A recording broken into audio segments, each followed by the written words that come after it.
Hello everybody, today we've got another political shift. This time it's going to be just in the US House from 2010 to 2022. I've done some shifts for elections in between there. Take a look at those videos if you'd like. So this time we've got two midterms. 2010, that was the big red wave for the Republicans. So we'll see how all the states have shifted in the 12 years since. Now if you want to just skip ahead to the map, there will be a link down below. But if you want to get the background about the two elections we're going to compare, let's put it up there and we'll start with 2010. Republicans came out of that election with 242 seats. That was after they picked up 63. They won the national popular vote with 51.7. The Democrats, they finished with 193 seats. That's a 63-seat loss, and they got 44.9% of the popular vote. The recent midterms, that was a much more even year. Republicans came out of that with 222 seats. They got 50.6% of the popular vote. Democrats, just under that, 213 seats, 47.8% of the popular vote, and there was a net of 9 seats that flipped between parties. So let's go through the spreadsheet. It's not the flashiest thing, but it's got all the data. So let's see what we've got. In the first column, it's the states. Now the next column, this is the statewide popular vote just in the U.S. House for the Democrats. The next column, same thing for the Republicans. The next column, it's 12 years later, the statewide popular vote for the U.S. House for the Democrats. The next column is also the 22 House popular vote for the Republicans. The next column, the Democratic shifts between those two elections, followed by the Republican shifts. The last column, that's the net change between the two parties between the two elections. And I've got shading. The darkest colors are 10 or more point shifts, and the lightest colors are under 5-point shifts. Now, a couple of things to mention. To make it simple, I took the data from Wikipedia. Going back that far, sometimes there are some discrepancies between the totals. I try to double check any obvious mistakes, but sometimes the data is inconsistent. But for the most part, this data is going to be spot on. Now, also, this is just comparing the statewide popular vote in the House. In some states, the numbers might be skewed because in the general election, sometimes there's 2 Democrats or 2 Republicans. Sometimes there's an independent candidate. Sometimes there's no opposition in the general election. There's not a lot I could do about that. I'm just taking the top line Democrat and Republican totals. Nothing is going to be perfect, but this is what we're working with. So let's go through these states. First, in Alabama, in 2010, the Democrats got 30.6% of the statewide popular vote in the House. Republicans got 66.9. Jump ahead to the recent midterms. Democrats got 23.7. Republicans 70.1. It's a net loss of 6.9 for the Democrats, a net gain of 3.2 for the Republicans, a total net shift of 10.1 away from the Democrats and toward the Republicans. So that's how this works. Let's rapid fire the rest of these states. Next is Alaska. That had the biggest shift out of all the states toward the Democrats, and it was a massive blue shift of 48.5. Arizona, small shift toward the Republicans of 2.4. Arkansas, big red shift, 21.2.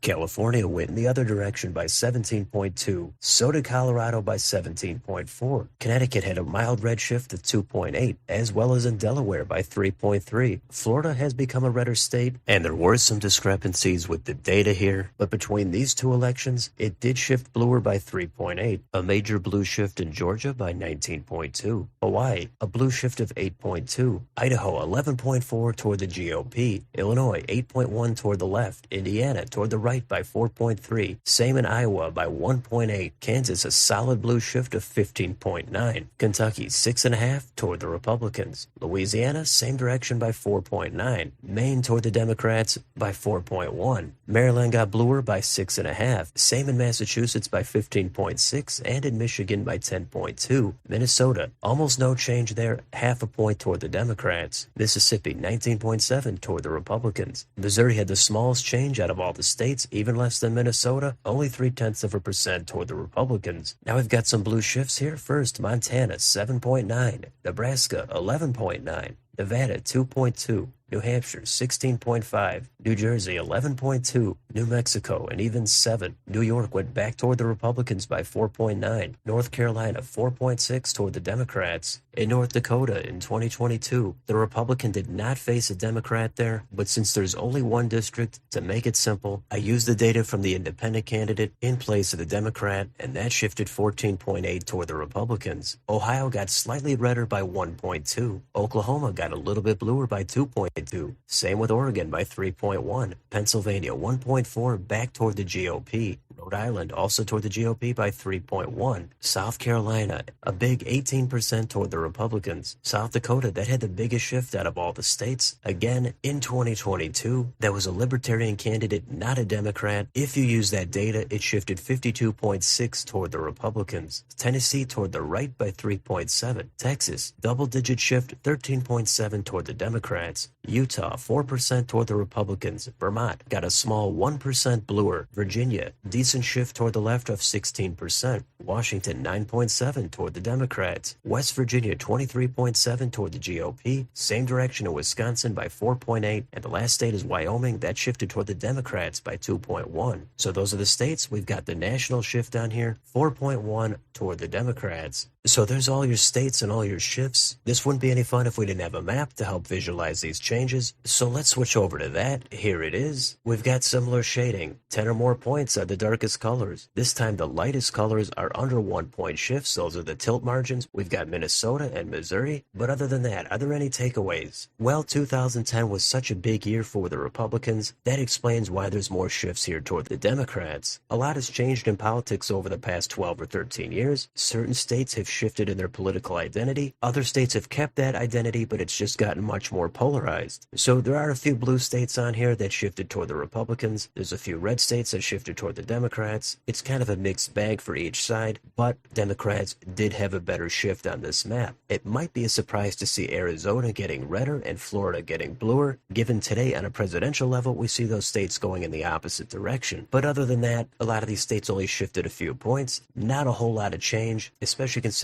2010, that was a big wave election. In 22, not so much of a wave, kind of an even year with a slight tilt toward the Republicans. But sometimes there doesn't really have to be any deeper meaning or any specific goal. Sometimes it's just neat to see which states have shifted over 12 years. And again, I know some of these states have their numbers skewed because there's no opposition or third parties in the general election. That's true. Nothing is going to be perfect, but these are the shifts between the midterms in 2010 and 2022. Let me know in the comments, what do you think about the shifts between these two elections? Any surprises? Any takeaways? Let me know down below. On your way out, don't forget to like, share, and subscribe. Join if you'd like to support the channel. Thank you for watching, and I'll see you on the next video.